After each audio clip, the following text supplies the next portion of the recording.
Salut tout le monde, petite vidéo. Alors non, ce n'est pas Noël.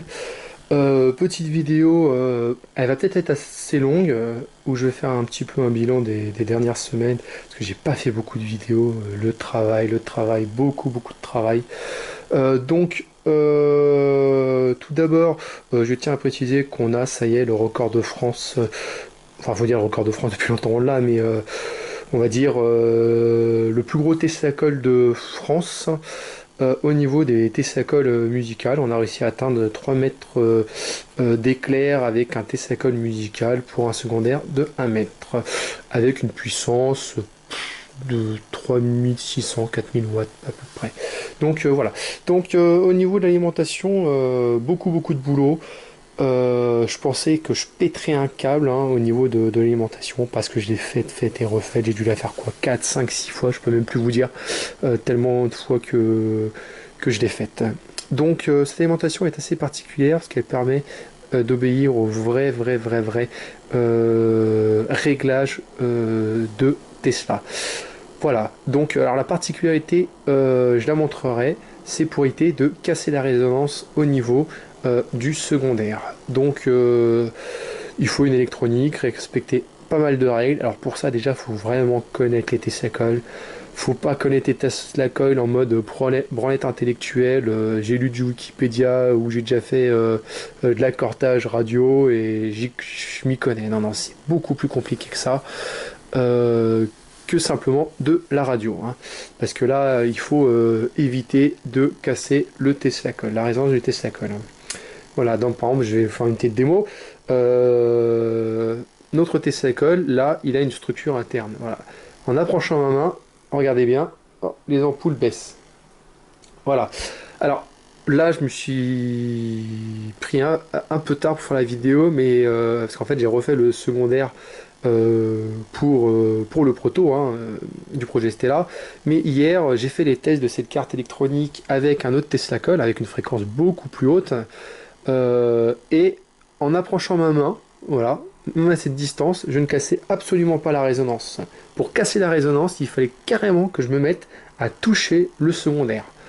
Autant vous dire que c'était quand même assez impressionnant pour moi qui besoin était Tesla, voir que je peux approcher ma main à 1 cm sans casser la résonance. Bon, un peu plus, en touchant, je commençais à me ramasser des châtaignes, voilà. Mais on absolument pas, on cassait pas la résonance, hein. Alors pour ceux qui s'y connaissent un peu, vous injectez un signal dans la base de votre secondaire, vous tombez sur la fréquence de résonance, bah vous verrez qu'en approchant votre main, l'oscilloscope, l'amplitude va diminuer au fur et à mesure que vous allez approcher votre main, vous allez la casser. Voilà, ici, on a deux ampoules de 10 watts qui éclairent très très bien. On est à peu près à quoi? À ouais, 300 millivolts sous 60 volts, ce qui fait à peu près, il me semble que j'ai calculé à peu près 18 watts. Voilà. Ici, on a un Tesla-coil récepteur. Alors, il faut savoir que le Tesla-coil récepteur, lui, est mis sur une fréquence de 192 kHz. Et lui, l'émetteur est sur une fréquence de 150 kHz. Alors, ça doit plus être 150 kHz, ça, tout à fait. Voilà, c'est bien ce qui me semblait. Je vais vous dire ça tout de suite. Ouais, oh, si, un peu, ouais, ça va pas trop casser. Voilà, là, on est sur 149,7. Voilà. Déjà, regardez les éclairs, comment ils sont ceux-là. Alors ils sont petits, hein, parce que celui-là il est en réception, donc ils ont diminué. En même temps, en approchant la baguette, je casse, hein, comme vous pouvez voir, hein. Voilà. Alors quand j'aurai fini de régler l'alimentation et tout mis en résonance, ça ne le fera plus, sauf quand il y aura des éclairs, parce que c'est de la perte. Le récepteur, lui, enfin, vous pouvez remarquer que quand je vais mettre ma baguette là, les étincelles ici vont augmenter.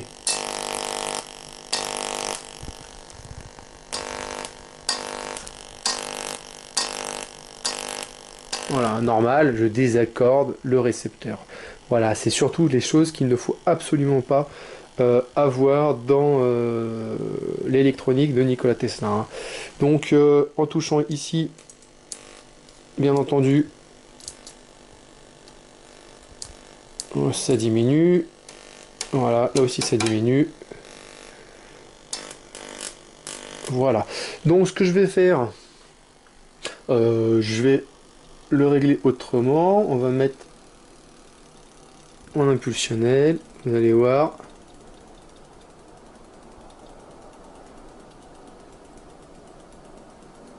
1 watt pendant 1 seconde, c'est pas beaucoup, mais quelle grande différence avec 1 milliard de watts à 1 milliardième de seconde.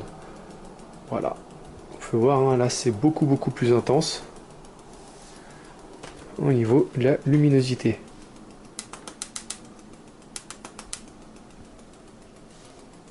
On croirait que c'est Noël. Voilà.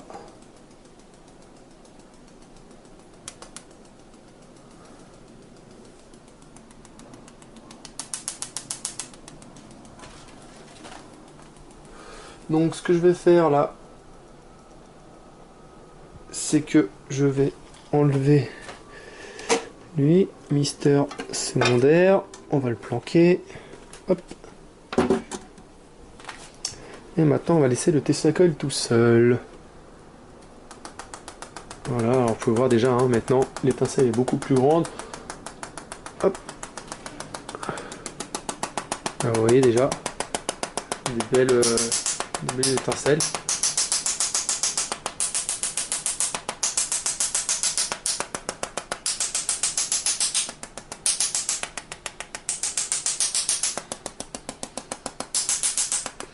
Je suis quand même fier de cette alimentation là, parce qu'elle est vraiment entièrement de ma conception. Toutes les parties, tous les réglages. Il y en a à peu près pour... si il fallait la refaire, il y en aurait à peu près, grosso merdo, pour quoi, une quarantaine, cinquantaine d'euros. Bon, c'est des heures et des heures de conception. Donc ouais, ça demande beaucoup de...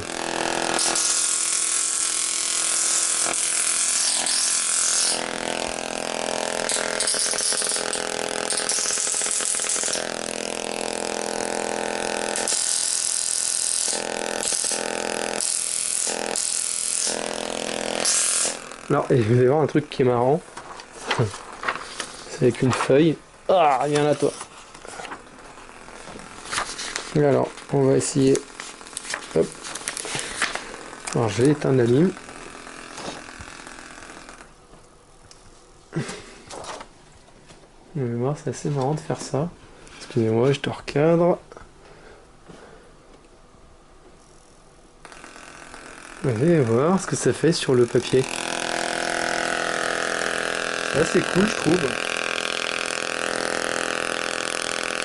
Cette couleur bleutée là.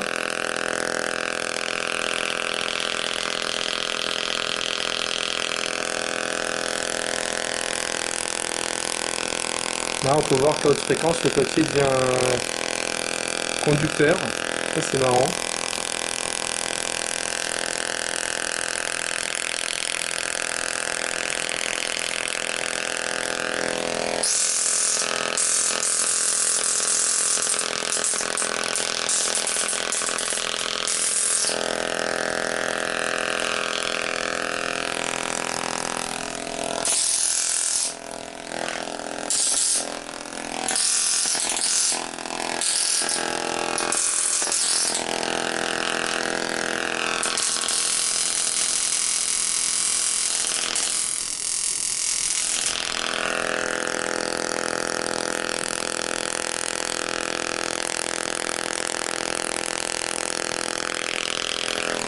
Bon, voilà, donc j'ai pu monter quand même avec cette alimentation. Voilà, là je pense pas que j'y arriverai. Hop, alors attendez, on va essayer de voir. Ouais, si peut-être, mais c'est pas bien réglé.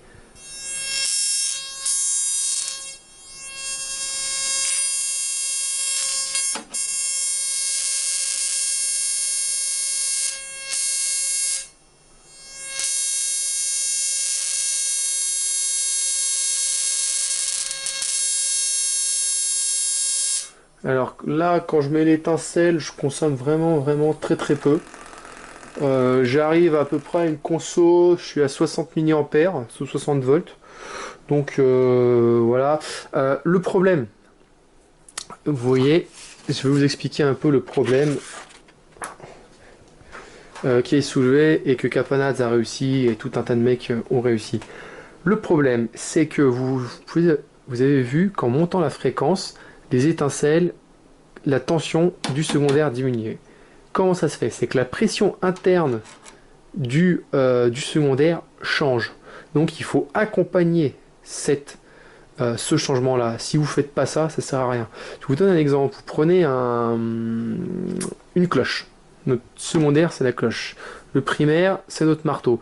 Déjà, l'adaptation d'impédance, c'est notre secondaire qui va notre primaire et notre primaire qui va notre secondaire. Imaginez que le marteau ne voit pas la cloche, il ne pourra pas frapper la cloche. Et la cloche qui ne voit pas le marteau ne pourra pas se faire frapper par le marteau. Voilà.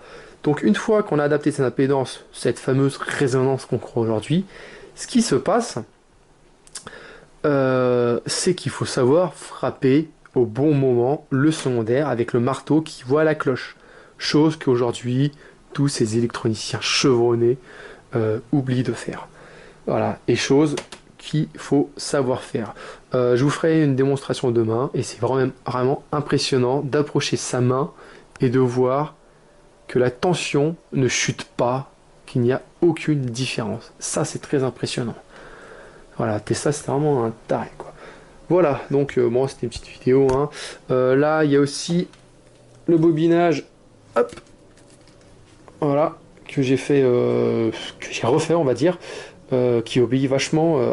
Ah oui, c'est aujourd'hui, je me suis aperçu que j'appliquais justement le 369. Alors le 369, tout le monde se demande qu'est-ce que c'est.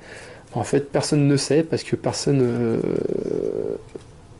on va dire, n'a vraiment compris comment fonctionnaient les harmoniques. En gros, bah, je vous ai donné la réponse, c'est le fonctionnement des harmoniques, le 369. Voilà, j'ai remarqué, ça faisait comme un triangle entre ces rapports, voilà, entre le 3 et le 6-9, au niveau du choix des harmoniques, on les retrouvait toujours en fait entre l'émetteur et le récepteur. Autre chose que j'ai découvert un rapport dans lequel il y avait toujours la même constante. Voilà, bon, je ne vais pas rentrer dans les détails, mais en gros, en fonction de comment le récepteur est fait, on peut déduire comment est-ce que l'émetteur doit être fait et sera fait, et vice-versa. Voilà. Donc c'est vachement intriguant, c'est vachement intéressant parce que cette règle aussi s'applique dans le fait que le secondaire, pour être vraiment en quart d'onde, on doit respecter certaines conditions. Voilà. Donc ça c'est pas mal. Bon, j'en dirai un peu plus. Je pense que je vais lâcher 2-3 trucs au fur et à mesure des vidéos. Voilà, les gens feront ce qu'ils veulent. Hein. Si les gens sont pas bêtes, ils comprendront. Voilà. Ciao.